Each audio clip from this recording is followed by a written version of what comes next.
కాదు. ఎందుకంటే మీరందరూ నాకు దేవుడితో సహమనం.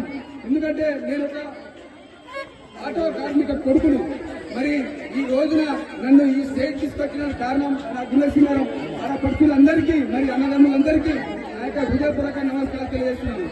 ఒక 66 మంది కార్పొరేటర్లు మరి ఇక ఆటో కార్మికుల కొడుకు కార్పొరేటర్ అంటే ఎవరు లేరు. నేను ఒకటి చెప్తాను, ఇప్పటి వరకు నేను సంపాదించిన రూపాయి లేదు, నా సొంతంగా రూపాయి సంపాదించుకున్నాను. నేను చేసిన పొద్దున లేస్తే పొద్దున బండి మీద దిగుతా, నాకు కారు లేదు. చేసేది మీ కొరికే, ప్రజల కొరికే. ఇప్పుడు ఇంకా 10 నెలలు అయితే నా యొక్క పీరియడ్ అయిపోతుంది. కొన్ని పనులు పెండింగ్ ఉన్నాయి, కొన్ని పనులు చేసినాం, అది కూడా అయిపోతాయి. మనం కొన్ని ఎమ్మెల్యే గారికి చెప్పేసినాం. రోడ్లు కానీ, డ్రైనేజ్ కానీ, ఏ వ్యవస్థ అయినా కానీ ఇంకో 10 నెలల మొత్తం కంప్లీట్ అయిపోతుంది.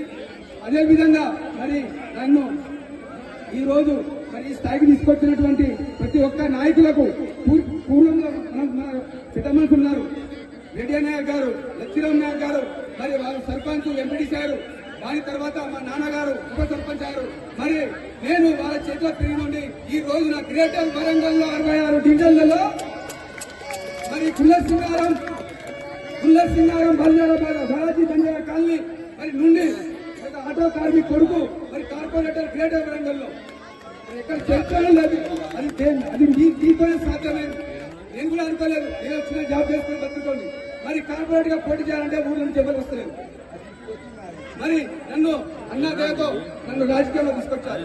అవి నువ్వు ఒక యువకుడివి, నువ్వు 10 మంది సహాయం చేయగలుగుతావు, 10 మందితో కలిసి మెలిసి ఉంటావు, నువ్వు రాజకీయంగా ఒకగానే ఉన్నది, నీకు ప్రజల కొరకు కష్టపడతావు, నువ్వు ప్రజల మనిషి, ప్రజల కొరికే ఉండాలి, నువ్వు ఇంట్లో కాదు ఉండదని నన్ను ఒక స్టేజ్ తీసుకొచ్చాను. రాకేష్ రెడ్డి గారికి ప్రత్యేక ధన్యవాదాలు. ఎందుకంటే నా దగ్గర డబ్బులు లేవు, అయినా కూడా నన్ను ఈ స్థాయికి తీసుకొచ్చిన కారణం రాకేష్ అన్న గారు. మరి ఈ రోజున నేను ఈ స్థాయి తీసుకొచ్చినటువంటి మీరందరికీ ప్రతి ఒక్కరికి మరి హృదయపూర్వక నమస్కారం తెలియజేస్తూ, ఎటువంటి సమస్యలున్నా నాకు చెప్పండి, నేను త్వరగా మీ సమస్యలను తీర్చే బాధ్యత నాది. అదేవిధంగా ఈ రోజున మన బాలాజీ బంజారా కాలనీ నుండి చాలా మంది పెద్ద మనుషులు ఉన్నారు.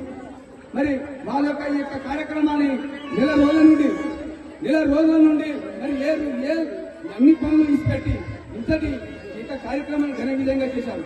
కొన్ని కారణాల వల్ల ఎమ్మెల్యే గారు లేట్ అయిపోయింది, ఎమ్మెల్యే గారు వస్తారు. అదేవిధంగా కొందరు ప్రముఖులు రావాల్సింది కానీ కొన్ని అన్ని కారణాల వల్ల రాలేకపోయారు. ఈ రోజున మరి ఈ యొక్క అవకాశం ఇచ్చిన ప్రతి ఒక్కరికి నా యొక్క హృదయపూర్వక నమస్కారం తెలియజేస్తున్నాను. జై శివలాల్, జై శివలాల్.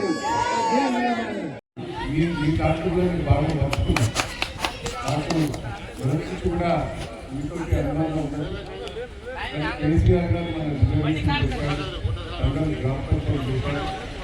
ఆ రోజు ఏ చిన్న పనులు చేస్తుంది, నియోజకవర్గ పనులు, ఏ పనులు అన్ని రోజులు వస్తే ఏది ఏదైనా మనం కాపాడుకునే బాధ్యత కాదు. మీకు ఏ కష్టం వచ్చినా నన్ను పిలవండి, మీ ఎమ్మడి ఉంటా, మీ కష్టసుఖాలు పాల్పంచుకుంటా. ఇలా తీర్పాటు సందర్భంలో మీ అందరూ కూడా మంచి జరగాలి, మంచి అన్ని జరగాలి, నా బిడ్డలకు మంచిగా సమాధానం రావాలి, మంచిగా విధానంగా భగవంతుడు సేవలను సమాజంలో చెల్లిస్తూ కార్యక్రమాలు